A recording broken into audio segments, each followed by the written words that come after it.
अस्सलाम वालेकुम जुनैद भाई। ये अभी मैंने आपसे बात की थी और ये आप जो इतना नॉन सीरियसली इस बात को ले रहे हो कि आपको ये मजाक लग रहा है कि ये फ़ेक न्यूज़ है और नंबर झूठे हैं और ये कोई बीमारी इतनी नहीं, ये बहुत ख़तरनाक बीमारी है। मैं फ्रंट लाइन पर हूँ, मैं अपने हज़ार बेड के हॉस्पिटल के अंदर जो एक्सपर्ट्स हैं मैं उनमें से एक हूँ। हम लोग दिन रात काम कर रहे हैं। आम तौर पर मैं 10 पेशेंट का ख्याल रख रहा होता हूँ। अभी 2 डॉक्टर एक वक्त में होते हैं जो हर मैं 40 का ख्याल रखता हूँ, वो 40 लोगों का ख्याल रख रहा होता है। और पता है, ये ज़्यादातर लोग वही आ रहे हैं कि जो लॉकडाउन का रिस्पेक्ट नहीं करते हैं, जो कि मिल रहे हैं, घूम रहे हैं, फिर रहे हैं, जो नमाज़ पढ़ने भी जा रहे हैं, जो अपने माँ बाप से भी मिल रहे हैं, जो आप भी कर रहे हो। ऐसे थोड़ी होता है यार। अभी यहाँ पे एक रशियन चर्च है जिसने, हम लोगों ने जब लॉकडाउन लगाया था तो उस रशियन चर्च के बड़े ने यही बोला था कि ये घर में बैठने का टाइम थोड़ी, ये तो खुदा से नाराज़गी की बात हो जाएगी। ये तो खुदा के पास आने का मौका है कि खुदा के पास आओ और गिड़गिड़ा के बोलो कि माफ़ कर दे और ये भला टल जाए। पिछले 2 हफ्ते में इन लोगों के उस चर्च के 50 लोग मर गए।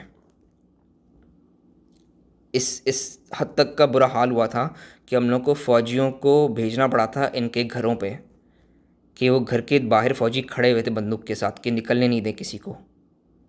और जैसे ही हम लोग थोड़ा पीछे हटें कि ये लोग घर से नहीं निकल रहे हैं तो चलो पीछे हटो, पीछे हटे तो इन लोगों के यहाँ घर में दावत हुई है, 300 लोगों की शादी हुई थी। अब आ रहे हैं इनके 50 साल के लोग, 40 साल के लोग, 30 साल के लोग, लड़के आ रहे हैं। फेफड़े ही बंद हो गए हैं, किडनियाँ भी बंद हो गई हैं, सबके सब डायलिसिस पे हैं। और इन लोगों के 10वें 12वें दिन इन लोगों का दिल भी रुक जाता है काम करना। तो हम लोग तो साफ साफ बात करते हैं इन लोगों को, जब भी ये एडमिट होते हैं हम लोग कहते हैं भाई इनका दिल रुकेगा तो हम लोग एक चीज़ करते हैं, चेस्ट कंप्रेशन करते हैं। आपने फिल्मों में देखा होगा कि दिल रुक गया है तो शॉक दे रहे हैं, चेस्ट कंप्रेस कर रहे हैं, तो उस वक्त आसपास भीड़ होती है डॉक्टर्स की, नर्सेज़ की, कि बारी बारी सब कंप्रेस कर रहे होते हैं। और हर बार कंप्रेस करते हैं थोड़ी सांस बाहर जाती है तो हम लोग सब एक्सपोज हो रहे होते हैं उससे। तो हम लोग उनसे साफ बात करते हैं कि हम लोग कंप्रेशन नहीं करेंगे, कि तुम लोगों की बेवकूफ़ी की वजह से, कि तुम लोगों को जो हम लोग इतने टाइम से बोल रहे हैं कि घर में बैठो, घर वालों से नहीं मिलो, दोस्तों से नहीं मिलो, तुम लोग क्योंकि बात नहीं मान रहे थे, हम लोग अपनी ज़िंदगी मज़ीद रिस्क में नहीं डालेंगे। वैसे ही हम लोग रिस्क में डाल चुके हैं। वैसे ही हम लोग, जब तुम लोगों के घर वालों का ख्याल रख रहे होते हैं, हम लोगों की ज़िंदगी जान जान पर आई हुई होती है यार। पता है मैं कितनी प्रोटेक्शन पहन के जाता हूँ? मैं 2 मास्क होते हैं, एक N95 होता है, उसके ऊपर एक और मास्क होता है, उसके ऊपर इतने बड़े गॉगल होते हैं, पिक्चर सेंड करूँगा। ऊपर से टोपी होती है, फिर गाउन पहनते हैं, फिर ग्लव्स पहनते हैं, फिर जूतों के कवर डालते हैं, फिर जाते हैं, निकलते हैं, सब कुछ कपड़े उतारते हैं, हाथ धोते हैं, वापस क्या नाम है गाउन अप होते हैं, फिर दूसरे पेशेंट के रूम में जाते हैं। सर 40 दफ़ा मैं कर रहा होता हूँ हर रोज़ रात को। और जो दूसरा डॉक्टर है वो भी यही कर रहा होता है। हाल इतना बुरा हो गया कि जिन पेशेंट्स के रूम में हमें जाना नहीं होता, उन पेशेंट्स के रूम में हम लोग जा भी नहीं रहते। हम लोग नर्स अंदर जो बैठी होती है, हम लोग उसको इशारों से बताते हैं कि ये करना है। थोड़ा सा दरवाजे के खोलते हैं, कोई आईवी ख़त्म हो गई तो आईवी देते हैं और बस ख़त्म, बाहर वापस आ जाओ। उसको जो अंदर है उसको अंदर रहने दो, जो हम लोग बाहर है बाहर आने दो। हम लोग अपने दोस्तों से नहीं मिल रहे हैं। ये हाल है कि मेरे साथ जो डॉक्टर्स जिनकी फैमिलीज़ हैं, जिनकी नर्सेज जिनकी फैमिलीज़ हैं, वो अपने बच्चों से नहीं मिले हैं पिछले 1 महीने से। कोई भी नहीं मिला है अपने अपने घर वालों से।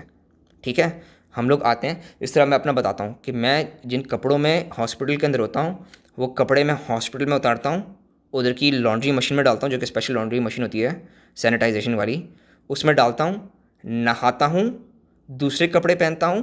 फिर उन कपड़ों में जब मैं हॉस्पिटल से बाहर आता हूँ, मैं घर पे आता हूँ तो दरवाजे पर अपने सारे कपड़े उतारता हूँ, बास्केट में डालता हूँ, डायरेक्ट वापस जाता हूँ, दूसरी दफ़ा नहाता हूँ और फिर तीसरी तीसरी चेंज करता हूँ।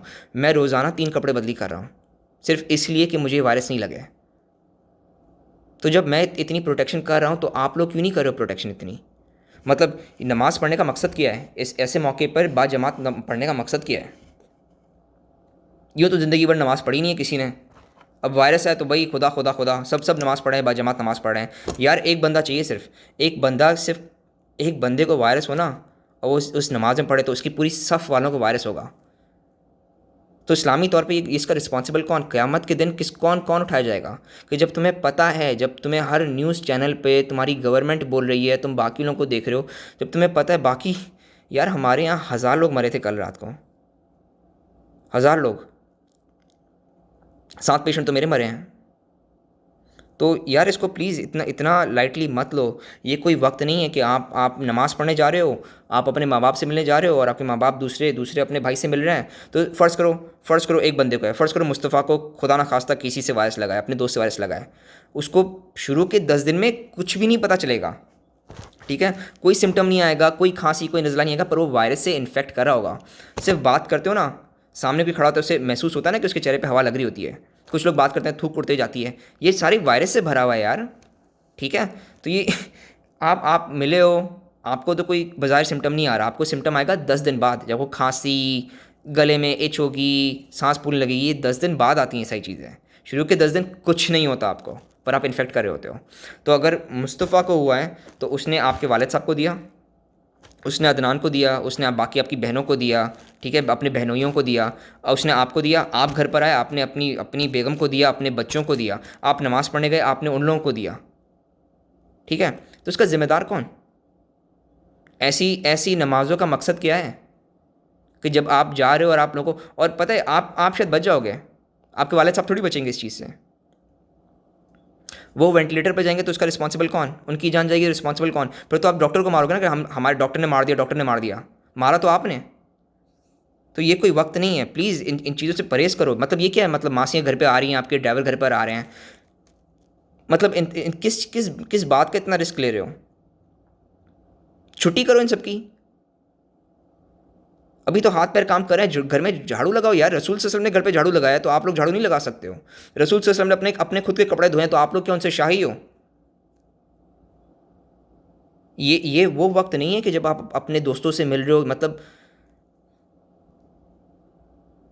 देखो, मेरी एस्टिमेट के मुताबिक ना 1.5 लाख लोगों को कराची में वेंटिलेटर की ज़रूरत पड़ेगी अगर ये वायरस अपने उरूज पे आया ना। जैसा ये यहाँ पर उरूज पे आया हुआ है, ये इटली में उरूज पे आया हुआ है, ये स्पेन में उरूज पर आया हुआ है, ये चाइना में उरूज पे आया हुआ है।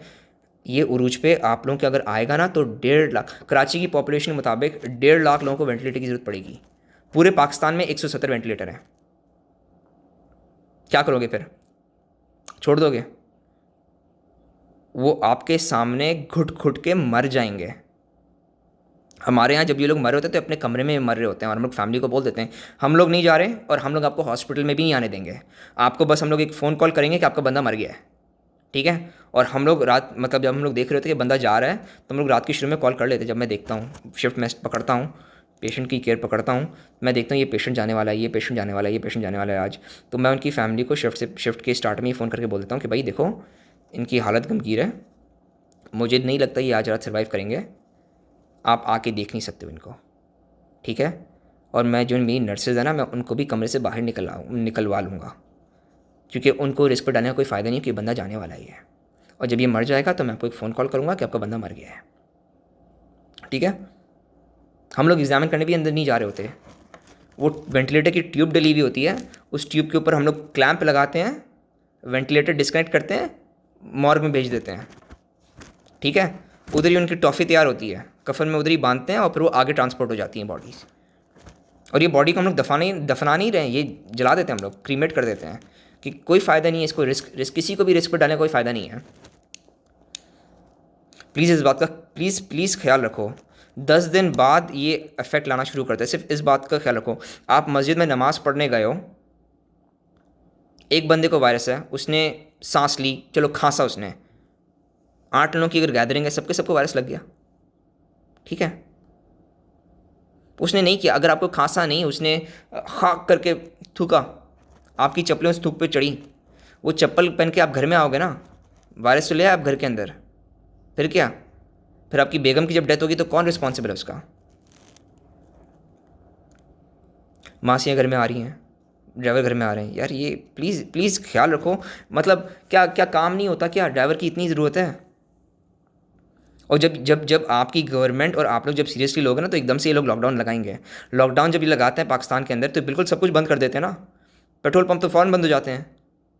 फिर क्या? ट्रांसपोर्ट कैसे करोगे? नेटवर्क बंद हो जाते हैं, बात कैसे करोगे? कुछ भी नहीं कर पाओगे ना। तो क्या घर में राशन भी नहीं होगा? फिर फाके डालोगे घर के अंदर? प्लीज़ अपने घर वालों का ख्याल रखो, अपने मासी और ड्राइवर को पैसे दे के उन्हें घर पे बिठाओ, उनके अपने अपने घर पे।